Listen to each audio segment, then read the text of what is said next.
皆さんこんにちは。おにぎりんです。今年は例年になく雪がたくさん降ってまだまだ寒いですよね。春が待ち遠しいですね。皆さんは春というと何を思い出しますか？桜？お花見？いろいろ楽しいことがありますね。でも春が近づくと大変なことがあります。くしゃみが出て目がかゆくなって、そう花粉症です。大変なんですよね。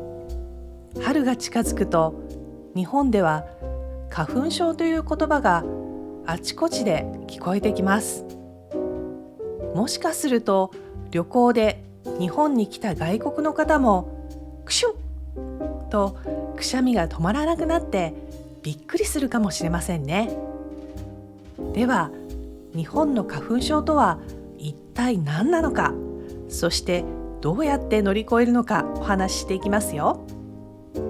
花粉症って何だろう？花粉症は杉やヒノキという木から飛んでくる花粉が原因で起こるアレルギー反応なんですね。日本では2月から5月にかけて杉とヒノキの花粉が大量に飛びます。特に3月から4月にかけては花粉のピークと言われ、多くの人がくしゃみ、鼻水、目のかゆみに悩まされるんですね。では日本ではどのくらいの人が花粉症だと思いますか？なんと4人に1人が花粉症だとも言われているんですね。これはもはや国民病なんて言われるほどです。通勤通学の電車ではマスクをした人が増えたり、鼻をズルズルしている人がいたりします。そう、日本の春はくしゃみと鼻水の季節でもあるんです。なぜ日本はこんなに花粉が多いの？実は日本には杉の木がめちゃくちゃ多いんですね。戦後、日本は木材を増やすために杉の木をたくさん植えました。その結果、杉花粉が大量発生。さらにヒノキの花粉も加わって、日本の春はダブルパンチ。春だ、お花見だとワクワクして外に出ると、クシュッ、あっという間に目と鼻がやられてしまうんですね。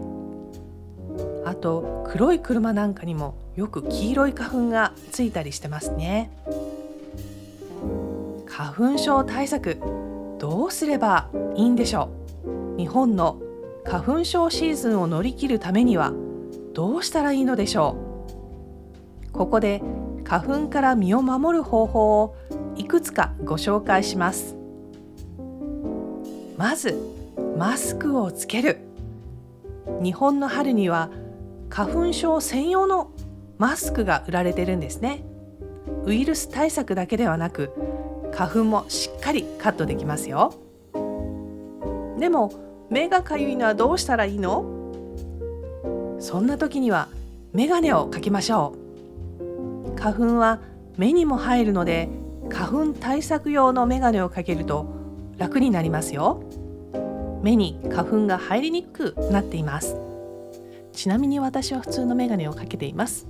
本当は専用のメガネが欲しいんですけどね。なんとなく普通のメガネだけになってますね。そして帰宅したらすぐに着替える。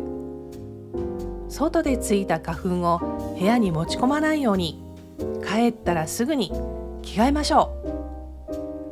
最近だと花粉がつきにくい服というのもありますね。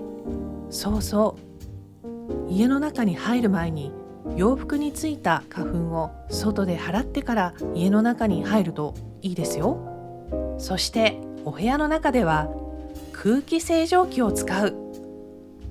部屋の中の花粉を減らすために空気清浄機を使うのもおすすめです。そして最近ではヨーグルトを食べるといいと言われますね。乳酸菌が花粉症にいいと言われていて、ヨーグルトを毎日食べる人も多いんですよ。外国の人も花粉症になるの？花粉症って日本だけと思うかもしれませんが、実は世界中にあるそうです。例えばアメリカではブタクサ花粉症、ヨーロッパではイネ科花粉症が有名なんですって。でも日本の花粉はとにかく多い。なので海外の方が日本に来ると、こんなにひどいの？って驚くこともあるそうですよ。旅行で来る外国の方は花粉情報をチェックするのがおすすめです。花粉症のある春でも楽しもう。花粉症は辛いけど、日本の春にはいっぱい楽しいことがありますよね。桜、お花見、そしておいしい春の食べ物、タケノコとか。対策をしっかりすれば、花粉の季節でも日本の春を楽しめますよ。皆さんも花粉対策をしながら春の訪れを感じてみてくださいね。それでは今日はこの辺で。おにぎりんでした。くしゅっ。